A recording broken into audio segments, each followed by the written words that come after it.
Anyways, huwag kayong magtaka kung bakit nandito ako sa baba. Kasi ayoko sa taas kasi mas stage fright ako. Nagtataka kayo, bakit tumutugtog ako, no? Pero kaya na pinili kong mag-gitara, no? Pinili kong mag-gitara kasi na ayoko nandito sa harapan. Kahit mas maganda maboses ko kay Makoy. Kilala niyo ba si Makoy? Kahit maganda maboses ko kay Makoy, hindi pinili ko talaga huwag na kumanta rito kasi may stage fright ako. So, yes, welcome po, and I would like to welcome everyone. And sa mga first-timer natin, guys, this is not an accident. Bakit nandito kayo? Ito po yung fruit ng prayer namin na talagang dinala kayo ni Lord kasi may sasabihin sila. Sige, bubulong ko sa inyo mamaya. Anyways, yeah. Ayoko po gumawak ng microphone kasi parang kumakanta, di ba? Kaya mas stage fright ako. Kasi pinapahawak na naman ako microphone, di ba? Anyways, yeah. Nasa January 26, no? Parang kailan lang nag-celebrate tayo ng New Year, no? Nag-celebrate tayo ng New Year. Ang bilis ng panahon, kakakain ko lang, gutom na naman ako. So, magto 2 years na pala kami dito sa UK, me and my wife. Yung naalala ko, I remember na nag-decide kami to move here. Ang dami naming worries. Kayo din po ba? Agree kayo? Marami kayong mga uncertainties, marami kayong mga worries, marami kayong... Isipin ko, nung kami kasi parang we've been there for 8 years in KC, for 8 years ako, 7 years. Siyempre, may mga nabuo na kaming mga network. Hindi po networking ko, mga friends, families. And yung mga worries namin na parang pagdating namin dito, ano mangyayari sa amin? Parang nagsiserve na kami doon. Bakit pa tayo nag-decide na umalis, no? And then, yun pa, may OSCE pa, di ba? Sabi ko, pati kung hindi ka pumasa sa OSCE, mga ganyan mga worries, no? Pero, ang galing lang, kasi pagdating dito, isa pa yung mga worries ko, yung wala akong work eh. Wala akong work pagdating dito, magkahanap akong trabaho. Dalawa lang po option ko, is either mag-motel or magsasama sa British Got Talent. Makanta nga ako yung joke. So, anyways, napunta ako sa Victoria, CHEA, di ba? Galing sa Ward 25. Mga nurses namin ko, mapapaksik. Anyways, pero lo and behold, di ba, ang galing lang kasi pagdating namin dito, wala pang isang taon. Si Lord nag-provide, hindi lang ng work, hindi lang nakapasa si Casey, yung family, yung kayo. Di ba? Ang galing lang kasi parang sabi, wow, parang ang bilis ng mga pangyayari. Alam mo yun, every time na nag-worry tayo, every time na may mga bagay tayong iniisip, parang, alam mo, parang tayo yung nag-decide ng buhay natin na, let's all remember guys, we are not in control. Di ba? And let's not try to control everything kung anong meron tayo dito kasi nag-worry lang tayo. And, dito, sabi dito, as I introduce dito sa series natin, yung series natin pala is, wala na tayo, More Than Able. More Than Able po. Ito po yung, series for the month of January. Sino po nga dito last 2 Sundays? Okay lang po kung wala kayo, stand alone po ito. Ano pong ibig ng stand alone? Nakatayo ako mag-isa joke. Stand alone po is, basta yun siya. Related pero hindi connected, parang gano'n. And then, last 2 Sundays, yung topic natin is God is more than able to heal, was shared by our brother Ace. And then, our God is more than able to save, shared by our brother Christian. No? Ngayon naman, saan din na ba kayo? Meron na lang dito na ito na yung natin. Topic, more than able to provide. Agree ba kayo doon? Amen. God is more than able to provide. Amen. Amen. So, in the world full of uncertainties, where can we find peace? Diba? Sabi dito, in a world full of uncertainties, where can we find peace? Diba? Our peace lies on the provision of God. talking about provision, hindi lang po ito material things. Kung kasali ito physically, spiritually, and emotionally. Hindi lang po ako nagsasalita dito na magkakaroon. Kung may pastor man po nagsasabi na pag nag-Christian kayo, magkakaroon kayo ng 4 na limousine, hindi po ito totoo. Scam po yun. Okay? Huwag kayong maniwala. I'm talking about here emotionally, physically, and spiritually. God will provide everything kung anong meron tayo. Kung anong kulang natin. And, sabi dito, I want to focus pala in our heart, in our minds, on a powerful promise made in Philippians 4:19, where the Apostle Paul writes,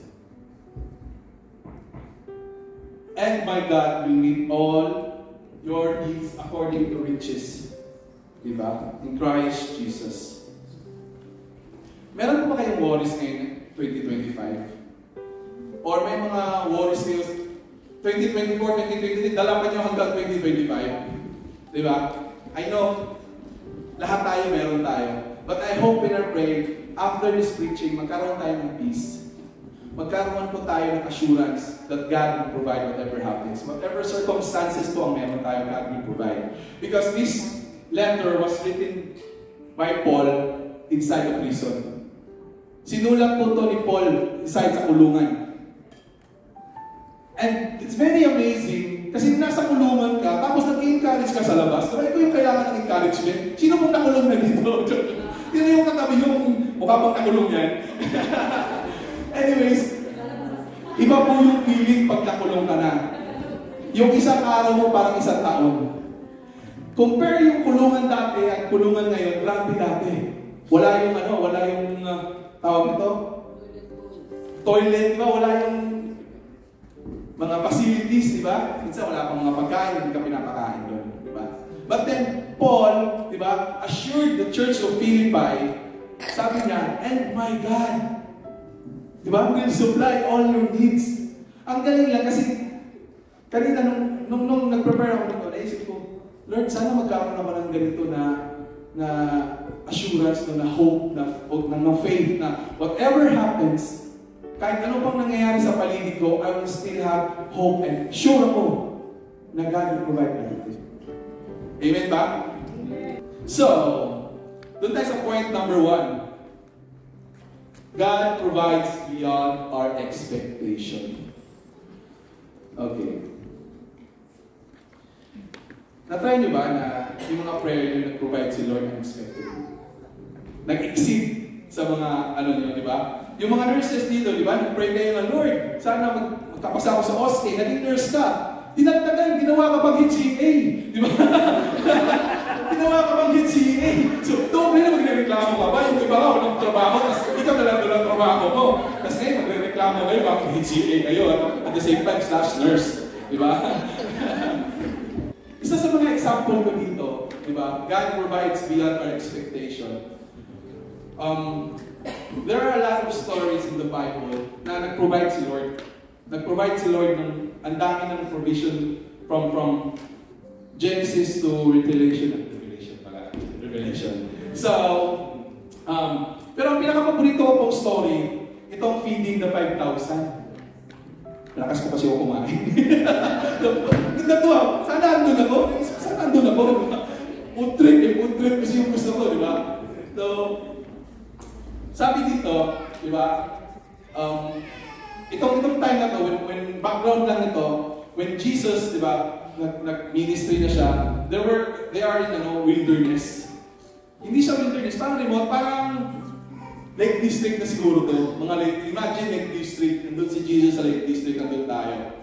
And then sabi dito, as the evening approached, the disciples came to him and said, "This is a remote place, and it's already getting late. Send the crowds away, so they can go to the villages and buy themselves some food." So it means ang layo nito.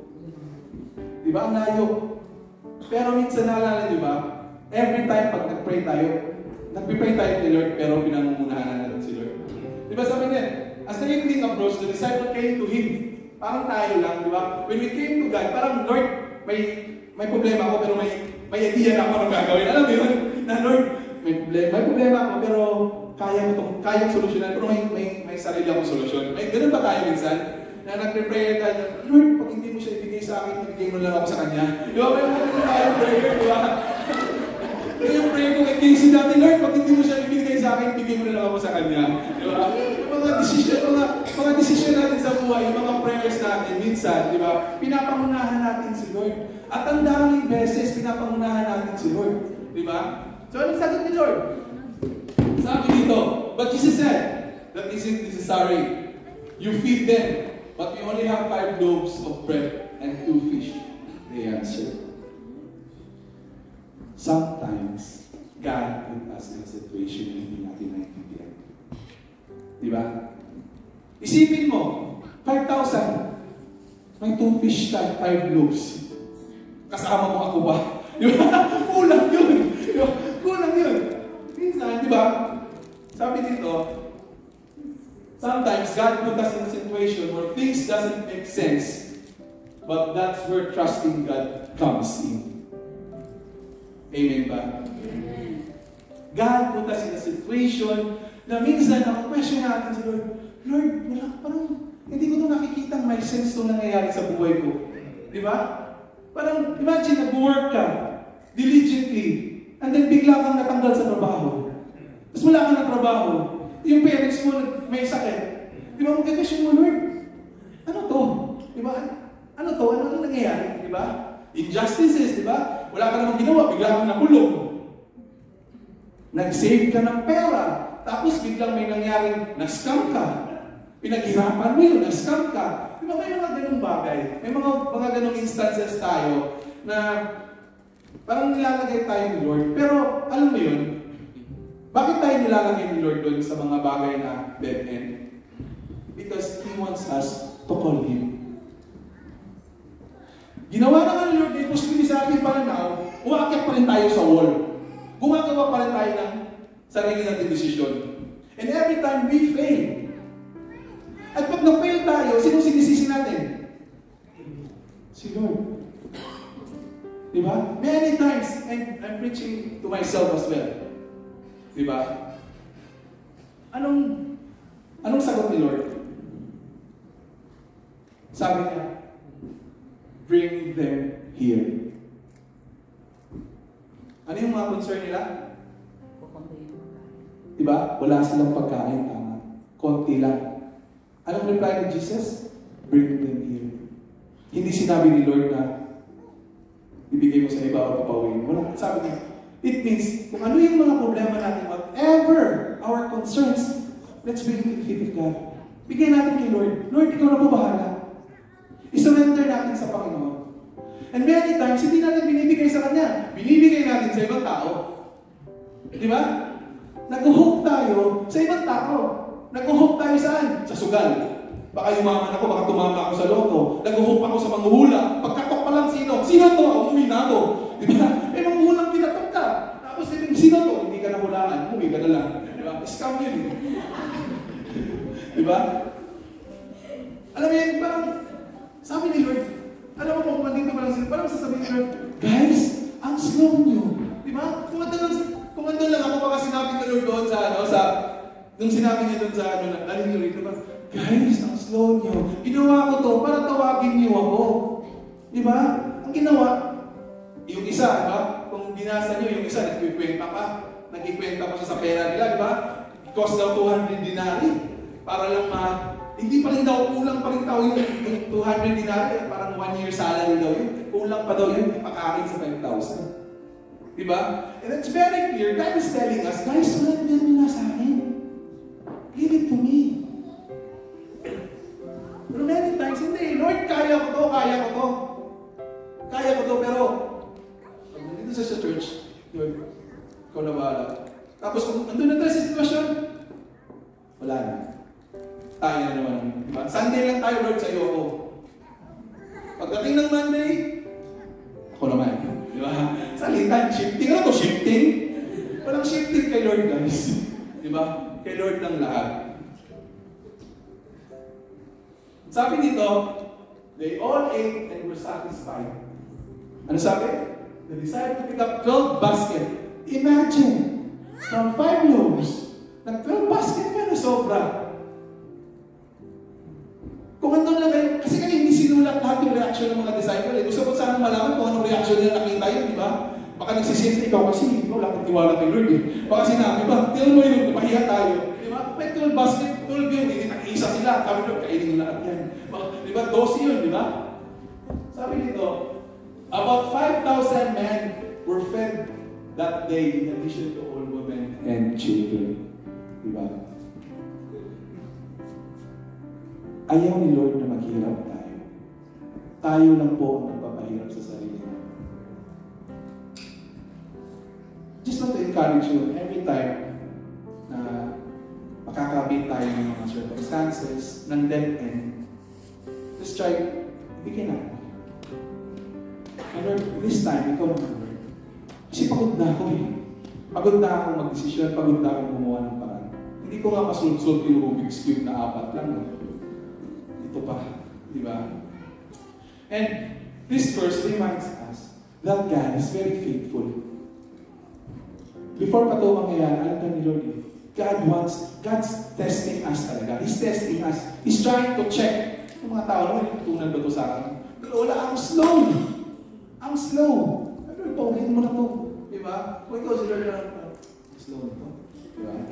Sabi dito, every time, God not only providing material need and basic things, financially, luxury, but also provide opportunity for His glory. He wants us to be the head, not the tail. Si Lord, hindi lang siya nagpo-provide sa atin ng pera, nagpo-provide din siya ng opportunity. Bakit kayo nandito ngayon? Bakit kayo nandito sa UK? It's because God opened opportunity. Hindi po aksidente na nandito kayo, I believe. Hindi po ito random lang. I believe dinala tayo dito ni Lord kasi may purpose siya sa atin. And every time God moves on behalf of an individual, He always exceeds our expectation. When God moved in the life of Joseph, He moved from prison to palace. When He moved in the life of Mordecai, He rode on the king's mule and bore the royal crown. When God moved in the life of David, He moves him from being shepherd boy in the palace and ultimately made him the king. God is much more God. He is able to do exceedingly abundantly, and that is no God natin na siniserve. And let me share to you my story. No? Ganun si Lord, ibigay siya opportunity, nag-move siya from Joseph, dahil si Joseph sa prison, to the second commander sa palace. I was a college dropout. Wala po akong hope, wala akong future. Kung nakilala nyo lang, nakita nyo lang ako 15 years ago, hindi nyo ako papansinin. I was always high on drugs. Nagsusugal, nag-iinom, ibabarkada. No hope, no future. Wala akong plano sa buhay. But then, you know, yung pagod na ako, I surrender my life to God. Ang galing lang because when you surrender everything to God, diba, He will change you. He will provide opportunity. And after I surrendered myself to God, nag-lead ako ng single man. Nasali ako sa worship team. Nag-lead ako ng couples. Nakapag-asawa ako. Yung buhay ko nag-turn 180. And now, I'm standing in front of you, sharing the word of God. Diba? Hindi ko ako yun. Hindi ko po kinimerit ang sarili ko. Because God is mighty. Walang imposible kay Lord. He can change everyone if you want to. If you think ng buhay niyo dito lang, if you think ng buhay niyo, ay, ganito na lang ako. No, God has a better plan for you and me. Marami pang plano si Lord sa inyo. Do you think, di ba, ako, sino mag-aakala na dati sakali lang ako, gagano'n lang ako ng lahat eh. Kuya, kaya na naman si Garillo yan. Diba? Nadaanan mo yun, kuya. Sige dyan. Ganun, wala eh. Ganun yung buhay ko. Napunta ako sa masadlak na buhay. Very dark. But then God came to me as a light. Diba? He provides. And when God moves me, ang galing lang, looking back 15 years ago, grabe yung transformation na ginawa ni Lord sa buhay ko. And I believe, may plano din si Lord sa inyong lahat. Surrender lang natin ang lahat sa Panginoon. No? Second, God's provision is timely. Natanong niyo na ba sa sarili niyo na minsan, dilig na dilig ako sa buhay? Yung iba may 4 na anak, ikaw nagtitiktok pa. Di ba? Yung iba naghahatid na sa school ikaw, kumakain ka na. Di ba? Ganun pa yung mga text mo. I know life is not a race. Di ba? Pero, I want to encourage you guys, ang time ni Lord is very timely. Di ba? Ba't kayo matawa? Dito kayo umupo talaga sa harapan ko.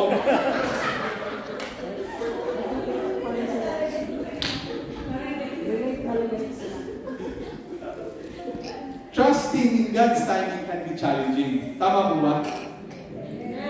Ako po ay impulsive. Pumunta kami ng Birmingham, umabot kami ng London. Sabi ka, impulsive ko. Yung naunang plane sinakyan ko, pangalawang plane, sabi ng PC, hindi tayo nag-stop. Sabi ko, pa-London to, malabang. Umabot kami ng London, di ba? Kung hinintay ko lang, di ba? Very impulsive kasi ako. Ito na yan, sa kailangan dalawa eh. Paano na, papunta lang. Kasi ang pangalan, London eh. Wala pala, hindi pala nag-stop. Yung pangalawa kasi, mag-stop sa Birmingham. Yung una, mahal yung ticket doon. Dumiretso London, walang stop. 2 hours lang, ang bilis, di ba? Premium yun.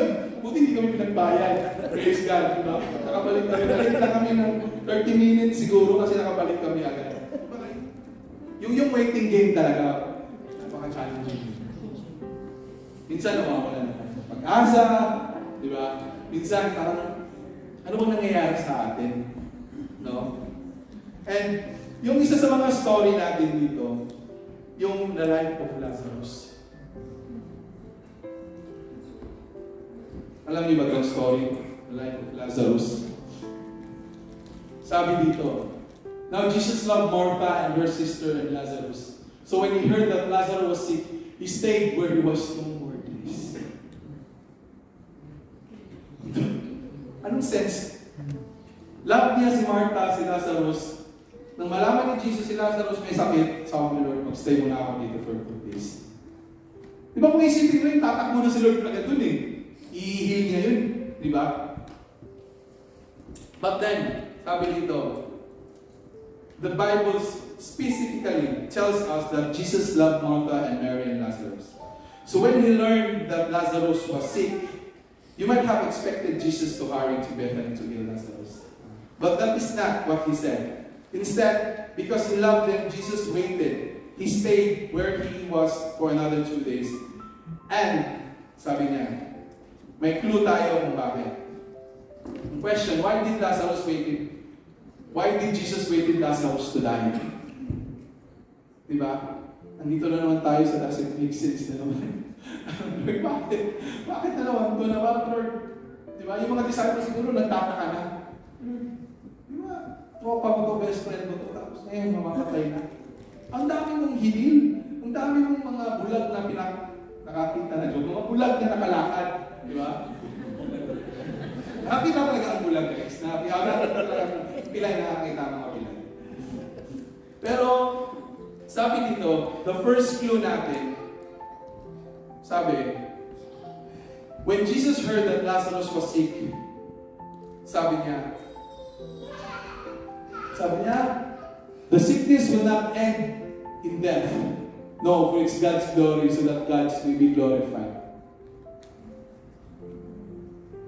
After all, alam ni Jesus, alam ni Lord anong gagawin niya. Tayo lang hindi. Tayo lang ang alam. Diba? Lord, give me patience now na. Diba? Nag-pray ka, Lord, give me patience now na. I want it now. Ganun tayo eh. Napaka-atat natin. At hindi ko kayo masisi kasi ako rin. Diba? Ang daming beses na mga bloopers na nangyari sa akin ng mga atat na atat. Dami na. Hindi ko na ikwento kasi baka mabutan tayo ng mga next na naman. Sabi dito, God, sabi niya, no, it's not, it is for God's glory so that God's Son will be glorified. Maybe, di ba, inisip natin na late si Lord. Pero hindi. May plano si Lord para mag-glorify siya. Pero nangyayari, pinapangunahan natin sa Lord. Di ba? Sabi nga ni Lord, for my glory, not your glory. But anong ginagawa natin? We're doing the things na napagpapaglorify sa buhay natin. Ay, ako to eh. Siyempre, abroad eh. Di ba? Abroad ako eh. Kaya papakita ng ilas ako sa kapitbahay namin. Di ba? Sabi pa nga ni Martha, Lord, Martha said to Jesus, if you have been here, my brother, di ba, would not have died. Parang sabi ni Martha, dito ka lang. Parang, bakit? Alam mo ba, pagdating ni pagdating ni Jesus, it took 4 days. Patay na po si Lazarus 4 days nung nag-move na si Jesus. Ginawa talaga ni Lord. May purpose talaga yung bakit nangyari. Kasi sa mga story, ang ginawa doon ni Jesus, nag-heal siya ng mga sick. Palakad siya ng mga pilay. Nakakita ang mga bigay. Nakakarinig ang mga bigay. Nakakita yung mga pilay. Pero, hindi pa siya nagbuhay ng patay. Diba? Gusto niya maniwala ang mga apostles niya na kaya kong gawin ito. At minsan sa buhay natin, diba? Yung mind kasi natin, very limited lang. Very limited lang yung mind natin, yung mga prayer natin. I just want to encourage guys that our God is big. Bigger than our problems. Bigger than our circumstances. Bigger than our trials. God's timing is never too early.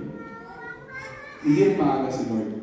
Sabi dito, wait for the Lord. Be strong. Let your heart take courage. Wait for the Lord. Nag-wait ba yung iba? Kasi ako hindi ako nakapag-wait dati. Diba? Kaya sumablay ako. Sabi dito, God knows exactly when He show up or do something. He doesn't show up too early because many times He knows we may not be ready. Tama po ba? Baka hindi natin kayanin yung blessing maging curse na sa buhay natin. Many times, gusto natin, Lord, gusto kong makatanggap agad, gusto kong makuha agad ito. But sabi, Lord, no. Hindi mo pa time. Kasi sabi ko, Lord, I need a partner, pero Lord, ang tagal na pong naghihintay. Wala po yun sa edad, guys. Gusto ko lang i-clear. Wala po yun sa edad. Time ang pinag-uusapan natin. Time. Wala po yun sa edad. Okay? I'm not talking about time sa edad dito. May sariling timing si Lord. Di ba? He is beyond time and space. Tayo lang ang caught on this dimension.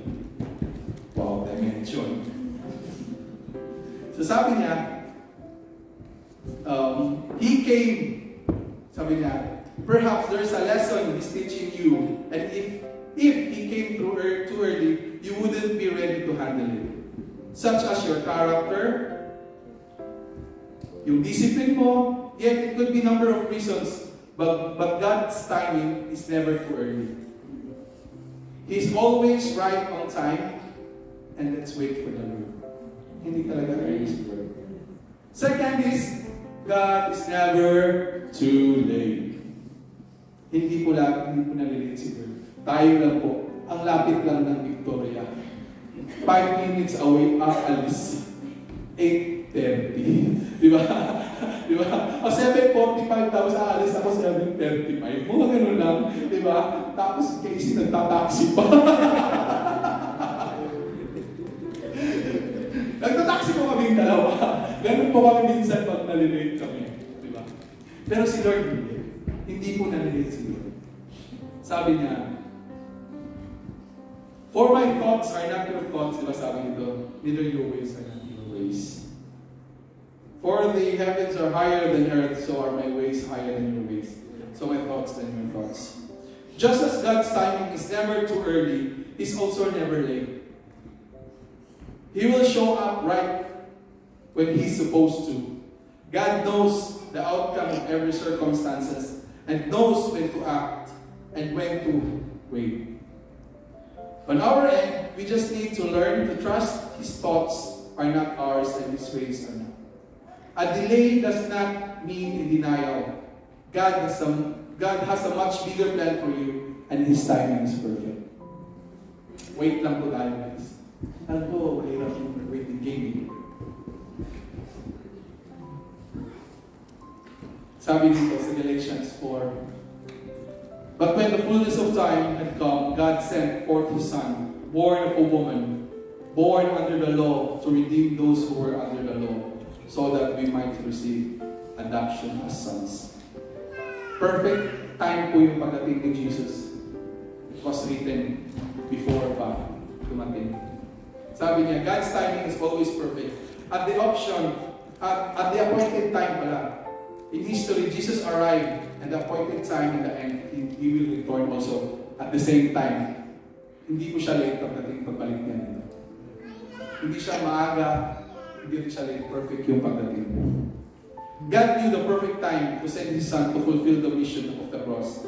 It was a perfect timing in human history. God's timing is perfect in everything He does. So every time na may mga hinihintay na tayo, may mga iniisip tayo ng mga bagay na requires us to wait. Let's remember na His thoughts are higher than our thoughts. And God is never late. So wala magkaroon kayo ng assurance, guys, hindi nalilate si Lord. Huwag kayong ma-discourage kung may pinagpipray man kayo na ang tagal nyo ng pinagpipray until now, hindi pa nangyayari. Me and Casey, nagpipray kami na magka-baby. Until now, wala pa rin nangyayari. But still, we're holding on because His timing is perfect. I know sometimes may mga nagbabanjing-banjing na mga, di ba, mga kapitbahay na, wala mo kayo na, di ba, mga ganyan, di ba?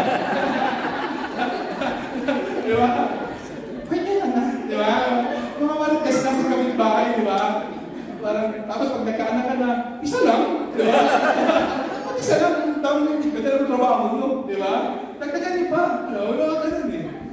Marites tayo mga kapitbahay, di ba? Pero, yun nga, it's our assurance that God's timing is perfect. Amen ba tayo dyan? Amen. Lapit ako matapos. Point 3. God's ability to provide requires faith. Sabi dito sa Hebrews 11:16, without faith, it is impossible to please God. Sa lahat ng topic na kanina, yung point 1, point 2, it sums up into this point. All the provision mag-i-exceed to when we have faith in God. Many times, diba? Lakas natin mag-worry. Instead, warrior tayo, naging warrior tayo. As a Christian, you should be a warrior, not a warrior. Worry is the absence of faith. Pag wala tayong faith, di ba, nag-i-increase po yung worry. Worry increases when we don't have faith. If nag-increase po ang faith natin, worry decreases. Most of the time, we humans love to worry. We create things in our mind. Hindi pa nga nangyayari, nag-overthink ka na. Diba? Parang pinatawag ako sa office, am I being punished? Sabi na, no, congratulate lang kita. Parang gano'n. Pero hindi. Alam mo yun, may mga nag-worry kasi tayo, nag-overthink tayo sa mga nangyayari. And sabi dito, balik tayo sa Philippians, sabi diba, sa Philippians, and my God, diba? Ano sabi dito? And my God will meet all your needs according to riches of His glory in Christ Jesus. Ni-highlight ko po yung my God. Hindi po yung, yung mura na my God, ha? Hindi po nagmumura dito si Paul. Sabi niya, my God. My God means relationship kay Lord. Di ba? May relationship po si Paul kay Lord. Sabi niya, my God. And kayo, tanongin ko kayo, kumusta yung relationship niyo kay Lord? Lately ba nag-worry kayo? Lately ba marami kayong mga uncertainties? Might as well check natin yung heart natin. Kumusta yung faith ko? How's my relationship kay Jesus? How's my quiet time? Ako guilty ako. How's my Bible reading? How's my prayer time? And most of the time, pag may problema tayo, wala na. Tumba na, surrender na tayo. This is because wala tayong faith sa Panginoon. Sabi sa Matthew, paano ba magka-increase ng faith? Ano sabi dito? Faith comes from hearing the message. The message is heard through the word about Christ. Isa po sa mga ways para mag-increase yung faith natin is hearing the word of God. Pero hindi lang po yung pagpunta natin dito sa church. Bible reading, fellowship, Bible study. Yun po ang mga tools para mag-grow yung faith natin. And I want to encourage everyone. Kung hindi pa kayo po part ng fellowship, ng connect group pala, I encourage you, everyone, na to find a connect group. Connect Bisaya, connect group. Connect group. Connect group po. Connect group para, alam mo yun, ako, personally, testimony ko about sa connect group, tawag namin dati is Victory or Life Group. Na-amaze lang ako, no? Kasi, every time na mag-open up tayo ng problema, sa mga lalaki, di ba? Pag nag-open up tayo ng problema, mga sa inuman lang, di ba? Pagsasabihan ka pa, ay naku, inom natin yan, di ba? Kalimutan na natin yan, inom na lang natin yan. Ganun naman tayo eh. Pero na-amaze ako when I joined this live group dati sa single man. Alam mo yung nag-open up ako na hindi ako ginajudge. I'm not telling everyone is perfect in that group. Pero doon ko na-feel yung security na ay may mga tao pala na napapagsabihan natin ng mga bagay-bagay na naiintindihan tayo. And doon po ako nagsimulang mag-grow. Doon po ako nagsimulang ma-one-to-one, ma-disciple, and eventually may tao pong may accountability po ako. Accountability means yung tao na nag-guide sa iyo, nag-lead sa inyo. And kung wala po kayo doon, mag-approach lang po kayo sa mga leaders po namin dito. Pag matutulungan namin kayo. Hindi namin sinasabi po na perfect kami. But through our experience, na-experience po namin yung power ni God. And gusto po din namin na ma-experience rin kung how, yung joy namin of having God, and having faith to our lives. When we worry, di ba? Sabi dito, the devil wants to feel as though you are on your own and solve your problem, di ba? Minsan kasi yung demonyo nagsasalita sa bumubulong yung demonyo po. Bumubulong siya. Nasabi niya, mag-worry ka kasi hindi mangyayari ito. Imposible ito. Di ba? Imposibleng mangyari. Imposibleng magkaanak ka. Imposibleng magkaroon ka ng jowa. Imposibleng magkaroon ka ng magandang trabaho.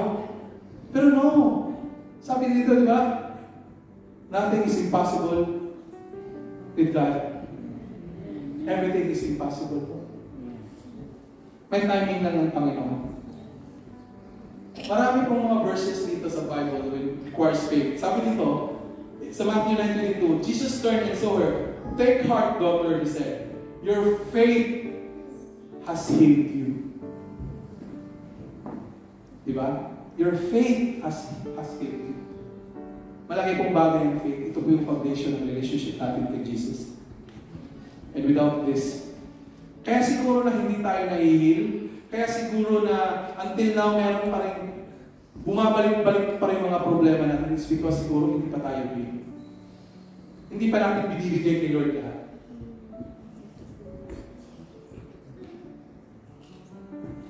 Sabi sa Mark 10, "Go," said Jesus, "your faith has healed you." Again, di ba? Immediately, he received his sight and followed Jesus along the road.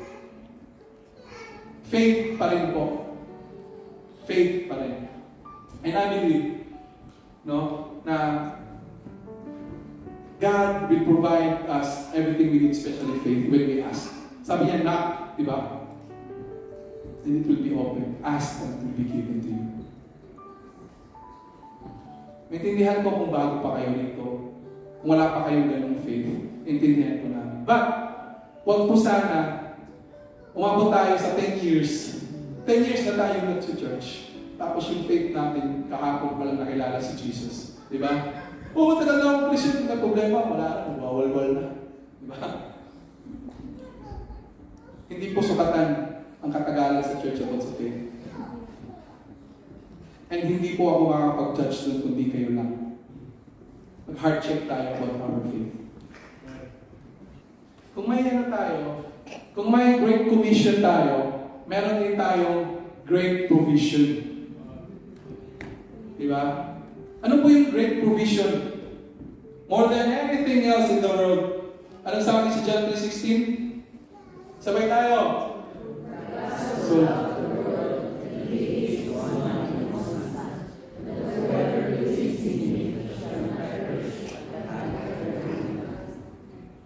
actually, wala na tayong right mag-demand kay Lord.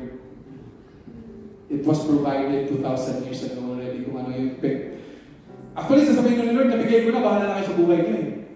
Pero sabihin na Lord, tapos na ako sa mission ko eh. But then until now, God keeps providing us everything we need. And yet, nag-worry pa rin tayo. Gusto mo lang mag-shift yung focus natin about provision, church. Kasi minsan, when we are talking about provision, nag-isip tayo ng malaking bagay, mansion, di ba? Ganun yung provision eh. Maging manager ako. No, yung nag-isip ka kinabukasan, provision yun. May trabaho ka, sumasahod ka, nagbe-bench ka pa nga. Tapos pag nagtago, pagod na. Ako yun na. Wala din sabay pagod na akong galing bench. Di ba? Parang, wala na talaga tayong right mag-ano ni Lord. Kung may greatest commission, ito yung greatest provision. Jesus came to the world and gave His life to us. Paghanap kayo ng tao na kayang magpaglaban kayo ng patayan. Pwede sa salita lang, pero magpapako dahil sa inyo hindi. Si Jesus lang makakagawa. Tuloy guys, wala na tayong right talaga mag-demand. But yet, human are so entitled. Di ba? Puro tayo me. Lord, help me. Lord, paano naman ako? Lord, ano na mangyari sa akin? Di ba? Puro tayo ganun. Actually, God provided everything already. So, tayo lang talaga. Masyado tayong ambisyoso. And, hindi naman masama ang pagiging ambisyoso. But then sometimes, di ba, we focus on the provision, diba? Rather than the provider. Focus tayo sa mga blessing natin, tapos nakalimutan natin sa Lord. Meron po akong, may nangyayari po dito. Nung wala pa silang anak, todo serve. Nung nagka-baby na, nawala na. Alam mo yun, na-hurt ako kasi friend ko yun eh. Parang, I understand na sabihin mo na family is priority. Pero totally nawala na sila. Alam mo yun na until now, hindi ko na alam kung nasan sila. Hindi na sila bumalik sa church. Pero minsan, nakafocus tayo. Nung binigay na, inis na. Diba? Wala na. So, before we ask something, before we pray something to God, two things lang po ang gusto kong i-ask nyo kay God. Lord, makaka-glorify ba ito sa'yo? or hindi? Before we ask or pray something, ask nyo lang, Lord, kung hindi ito makapag-glorify sa inyo, huwag nyo na lang hinihin. Kasi baka yung provision na yun, yung blessing na yun, magiging personal. Be careful what you wish for or pray for. So as I end, tayo. Bless ba kayo?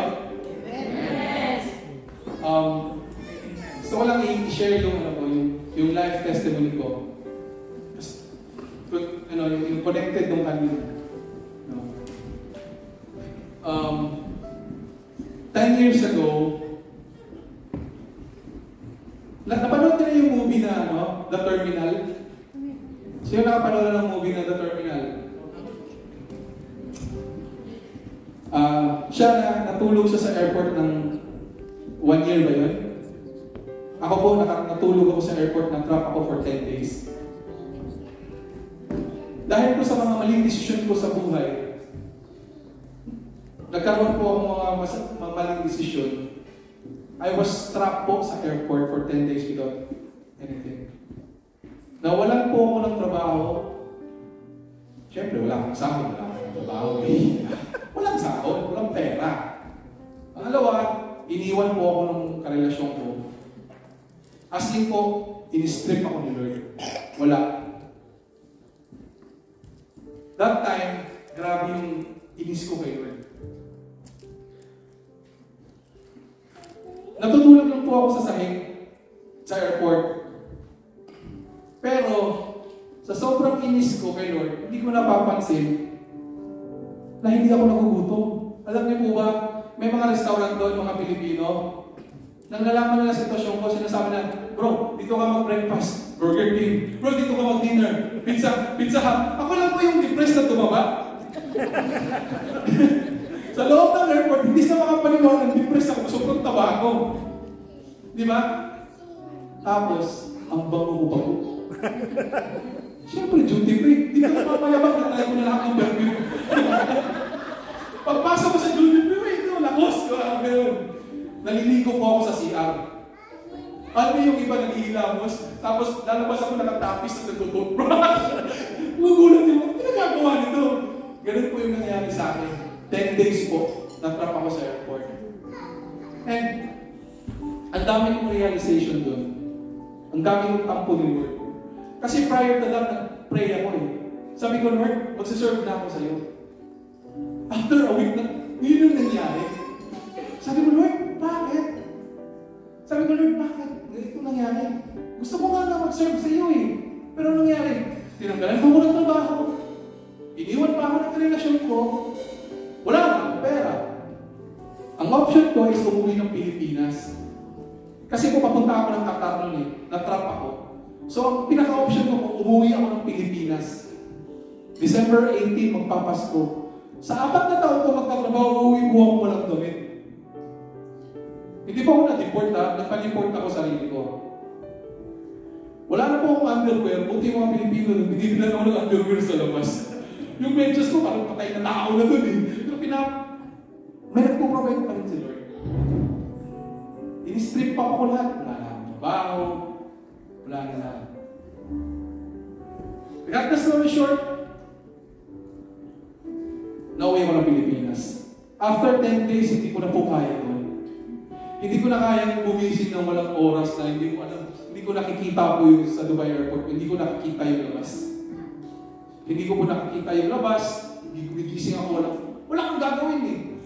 Gigising na lang, tapos ako po, tapos tingin-tingin. Wala, naghihintay sa wala. And then, grabe ka, Lord, grabe ka, Lord. Ay mo ginawa sa akin po. Pero, diba, nung umuwi ako ng Pilipinas, after 6 months lang po, nakaalis ako ulit. Pumunta ako ng Kuwait. Pagdating ko po sa Kuwait, nag-serve agad ako kay Lord. Kasi may church kami dati sa Pilipinas, yung Victory Church. Pagdating kasi sa abroad, every nation ang tawag. So, ang daming churches sa every nation sa buong mundo. So, I found out na may every nation sa Kuwait. So, nagpa-connect ako. And then nag-serve ako. Pero prior na bago ako umalis, yun, nag-surrender na ako, umiyak na ako, nag-rebelde pa ako. Pero nag-rebelde ako bago ako umuwi ng Pilipinas. Grabe yung pag-rebelde ko kay Lord. Bumalik ako sa lahat. Bumalik ako sa video. Wala talaga ako. And then, na-realize ko, Lord, di ko na kaya. And then, true enough, pagdating ko sa buhay, nag-serve ako. Then, nakilala ko si Casey, yung wife ko. Laki nung chance niya sa akin. Nakita ko laki nung chance niya dito. Tumutugtog ako, hindi makikita ko yung bago lang siya. Laki nung chance nito sa akin. And eventually, hinaya niya ako magpakasal. Dalawang isip ako, strict ang parents ko eh. Ano sasabihin ni mama? Pero, ang galing lang kasi, di ba, nawalan ako ng trabaho. Pagdating ko doon, pinrovide ni Lord lahat. Kung ano man yung tinanggal niya sa akin, pinalitan niya. Nawalan ako ng karelasyon, pinalitan ako ng asawa. Nagkaroon po ako ng trabaho ng maayos at nakapag-serve ako sa Panginoon. Grabe lang po talaga yung provision ni Lord sa buhay ko. Unexpected po. And doon ko makikita na God's provision talaga exceeds our expectation. Sometimes, sinisisi natin si Lord, di bakit nangyayari sa buhay natin? No. God has a better plan for us. And as I close, can you just stand up? And pwede ba natin, as we close our eyes, church, isipin natin yung mga bagay, yung mga worries natin ngayon. Can you just do that? Isipin natin yung mga bagay na nag-worry tayo, yung mga bagay na concern natin, na whatever it is, whatever the situation we are facing right now,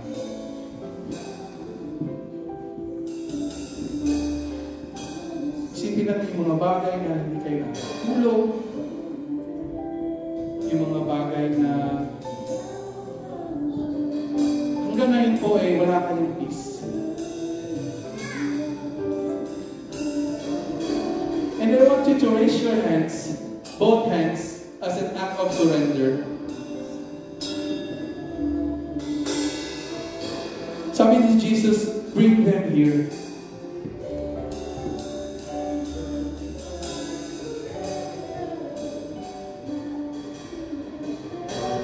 Church, surrender natin.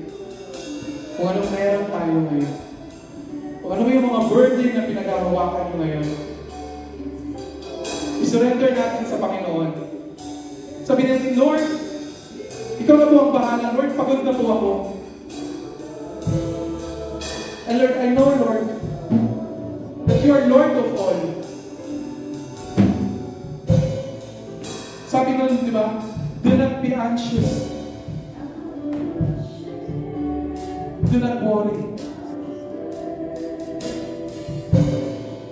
And I hope and I pray, this 2025, we will have peace and we will have comfort through Jesus.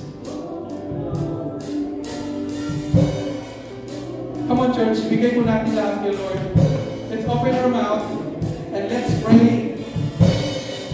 Let's surrender everything to God.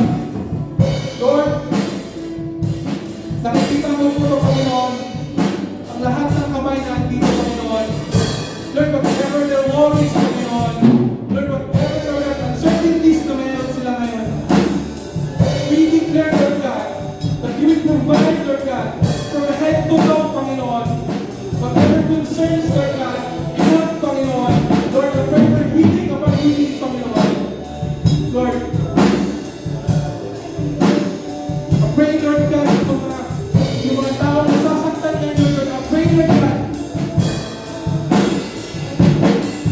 hold them, Lord God, help them, Lord God. I pray, Lord, I pray for your Holy Spirit, Lord God, to fall on this place, oh God.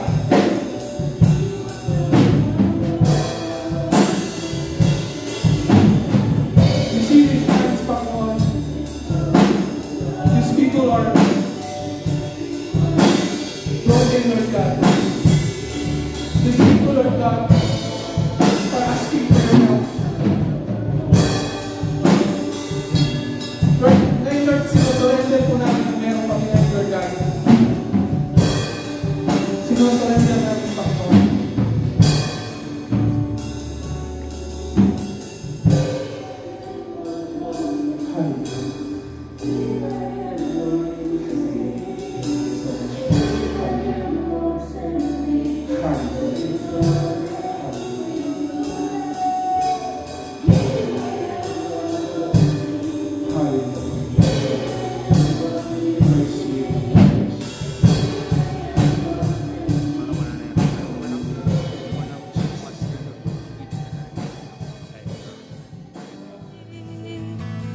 Here I am, Lord, mold me. Here I am, Lord, use me. Here I am, Lord, send me for your glory. Here I am, Lord, mold me. Here I am, Lord, use me. Here I am, Lord, send me for your glory. Here I am, Lord, mold me. Here I am, Lord, use me. Here I am, Lord, send me for your glory. I wanna live for you, be glorified forever. My life will declare that you alone are Lord, and everything of me, use it for your glory, that everyone will see, will hear, will know. I wanna live for you, be glorified forever. My life will declare that you alone are Lord, and everything of me, use it for your glory, that everyone will see, will hear, will know, that everyone